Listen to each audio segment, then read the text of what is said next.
recognize Congresswoman Wild for 5 minutes of questioning. Thank you so much, Madam Chair. And I'm just so glad we're having this hearing. I represent Pennsylvania's 7th District, the greater Lehigh Valley area.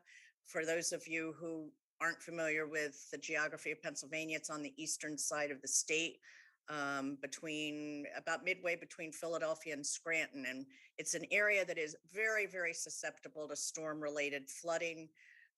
We've got 2 rivers that unfortunately almost routinely flood. And, you know, the concept of 100-year floods have now become every couple of year floods in our district. So this is a really timely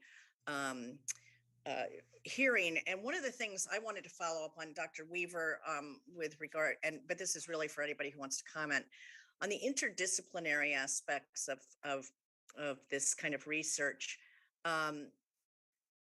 You know, the human element of disaster preparedness and response and recovery is so important. It's become really vital here in my district. And I'd love to hear from any of you how the National Windstorm Impact Reduction Program leverages social science research to accomplish the goals of the program to protect life and property. Sure, I'm happy to start.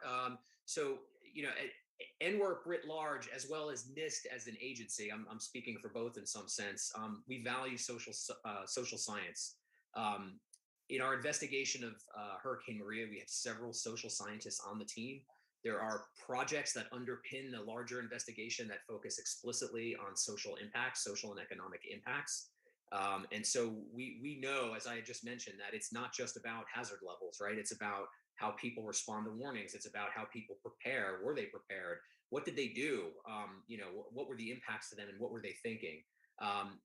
As far as NWERP as a program, it has incorporated social science objectives into its strategic plan. So they're there, they're on paper, there's something that guides our strategy.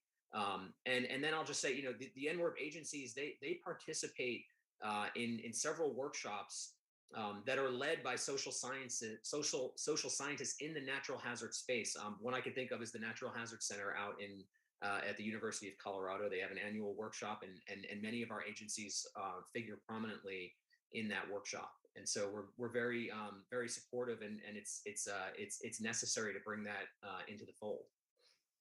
Thanks, Dr. Blevins or Mr. Grimm. Did you want to respond further, or should I move on?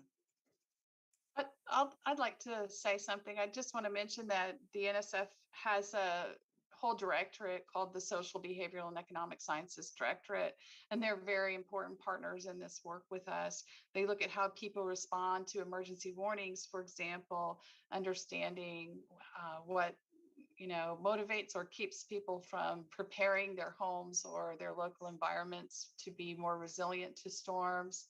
And even, recently we have a couple of rapids that we've been funding to look at people's attitudes towards, for example, evacuating during the pandemic and going to a shelter when we're having a pandemic, and whether they feel safer in their homes versus in the shelter with a lot of other people, even when measures are being taken in the shelters to socially distance, et cetera.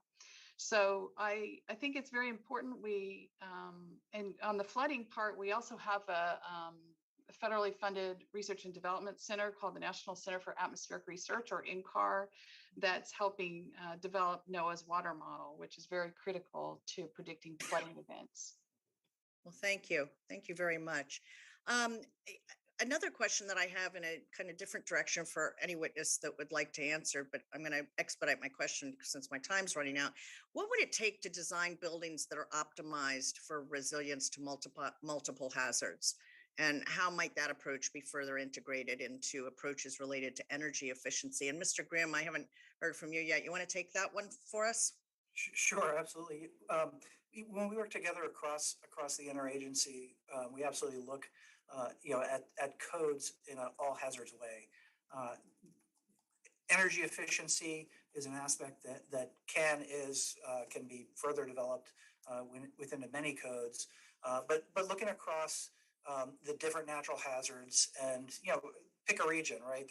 You could be, as you pointed out, your area is subject to flooding, to wind hazards, to other hazards, and working with those communities to adopt and not change the code that they adopt, right? To adopt the full code from the most recent set of codes and not remove specific hazards from those so that we do have a comprehensive code. It's one of the last questions, previous questions talked about the gaps in the data and understanding that data and how we improve the codes as we move through the code cycles. We all work together, not just in the wind space, but also in the flood space and in other hazards within the interagency, and advocate for those codes. But getting the data and understanding that data, translating it into what code improvements need to be made. I think Dr. Weaver pointed out a number of improvements that as an interagency we've worked on in the code series, particularly around the research in wind. We mentioned Hurricane Andrew, Hurricane Marilyn in the USVI, Harvey, Irma, Maria, as well resulted in certain code changes. And likewise, we'll be working in the multi-hazard space to ensure the codes are addressing multi-hazard for those areas and those geographies. Thank you so much. With that, my time is up and I yield back, Madam Chair. Thank you, Congresswoman. And with that, the chair is going to